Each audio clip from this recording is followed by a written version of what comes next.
dan salam sejahtera bagi kita semua. Berjumpa lagi bersama saya Vincentia Laura Pradita, dan pada hari ini saya ditemani oleh narasumber saya, yaitu Saudara Anggara Bernal, yang dimana pada kesempatan kali ini saya dan Saudara Anggara akan membahas tentang tradisi tari jonggrang. Sebelumnya terima kasih atas kehadiran dan ketersediaannya, karena mau berbagi pengalaman dan pengetahuan tentang tari jonggrang ini.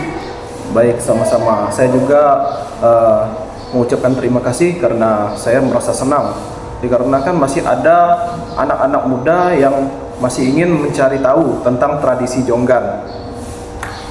Baiklah, tanpa banyak mengulur waktu, langsung saja kita masuk ke pertanyaan, dan di sini saya akan mengajukan beberapa pertanyaan terkait dengan tradisi tari jonggrang. Untuk pertanyaan pertama, apa saja makna dan asal-usul dari adanya tari jonggrang tersebut? Untuk makna tari jonggrang tersebut biasa dilakukan di dalam upacara adat, bisa juga sebagai penghibur, dan juga jonggrang tersebut biasa digunakan orang-orang dahulu untuk ajang pencarian jodoh. Dalam melakukan tari jonggrang ini, untuk atribut ataupun kostumnya itu seperti apa? Lalu apakah dia menggunakan bahan-bahan yang memiliki simbolisme ataupun makna-makna tertentu? Tentu ada. Dari atribut-atribut biasa yang digunakan adalah gelang manik-manik yang terbuat dari batu, biasa disebut dengan pego atau lemiang. Contohnya seperti ini untuk pego dan seperti ini untuk lemiang. Biasa digunakan sebagai simbol kemewahan. Ada pun masyarakat adat Dayak Kanayan menggunakan kain songket ketika melakukan tari jonggrang, dan juga ada bulu burung ruai dan burung enggam. Itu dimaknai sebagai sebuah kesetiaan masyarakat adat Dayak dengan adat dan tradisinya masing-masing. Nah, lalu apakah untuk atribut-atribut tersebut itu masih kerap kita jumpai sampai sekarang, atau mungkin ketersediaannya itu sudah langka? Nah, untuk atribut-atributnya beberapa mungkin masih ada yang dapat kita jumpai. Namun untuk bulu burung ruai ataupun enggang tersendiri itu agak susah kita jumpai karena burung tersebut terancam punah dan dilindungi oleh pemerintah. Lalu untuk pertanyaan selanjutnya, untuk tarian ini tentunya kan memiliki penari ataupun musik pengiringnya. Nah, untuk musik pengiring dan gerakan-gerakan tarinya itu seperti apa yang melambangkan bahwa ini merupakan tari jonggrang? Untuk tari jonggrang tersendiri biasanya diperankan oleh laki-laki, ada juga yang diperankan oleh perempuan. Tari jonggrang tersendiri memiliki pengiring musiknya, atau yang biasa kami sebut penabuhnya, itu menggunakan alat musik tradisional seperti kedebung atau gendang.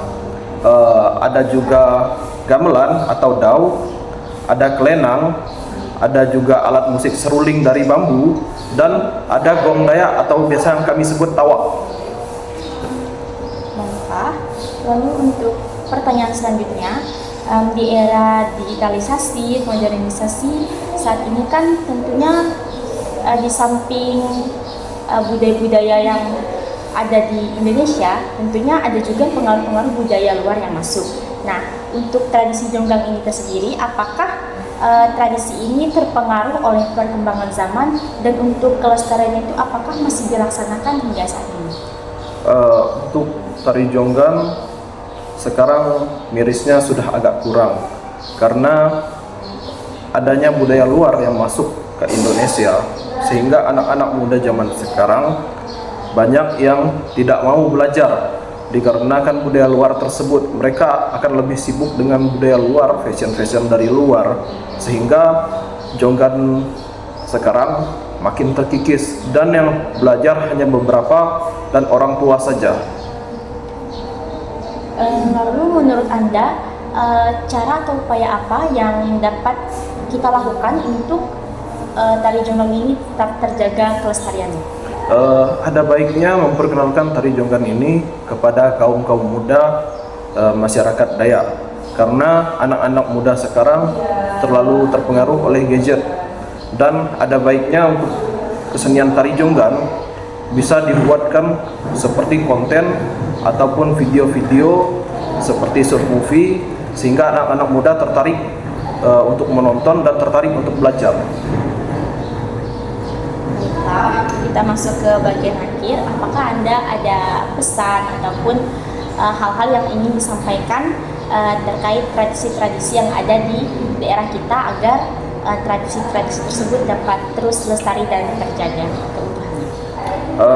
Nah, untuk anak-anak muda, terutama anak-anak muda adat Dayak dari suku Kanayan, ada baiknya kalian tidak terpengaruh dengan budaya-budaya luar, tidak terlalu terpengaruh dengan gadget, dan ada baiknya kalian belajar dan melestarikan kesenian tari jonggan, karena tari jonggan tersebut adalah salah satu identitas kita sebagai suku masyarakat adat Dayak Kanayan, dan juga adalah keunikan tersendiri dari kita suku adat Kanayan. Karena jika tidak kita lestarikan hal tersebut, semakin lama kesenian jonggan akan terkikis oleh budaya luar dan akhirnya punah ditelan zaman. Baiklah, sekian sharing yang dapat kami sampaikan. Sekali lagi terima kasih untuk Saudara Angga karena sudah berkenan hadir.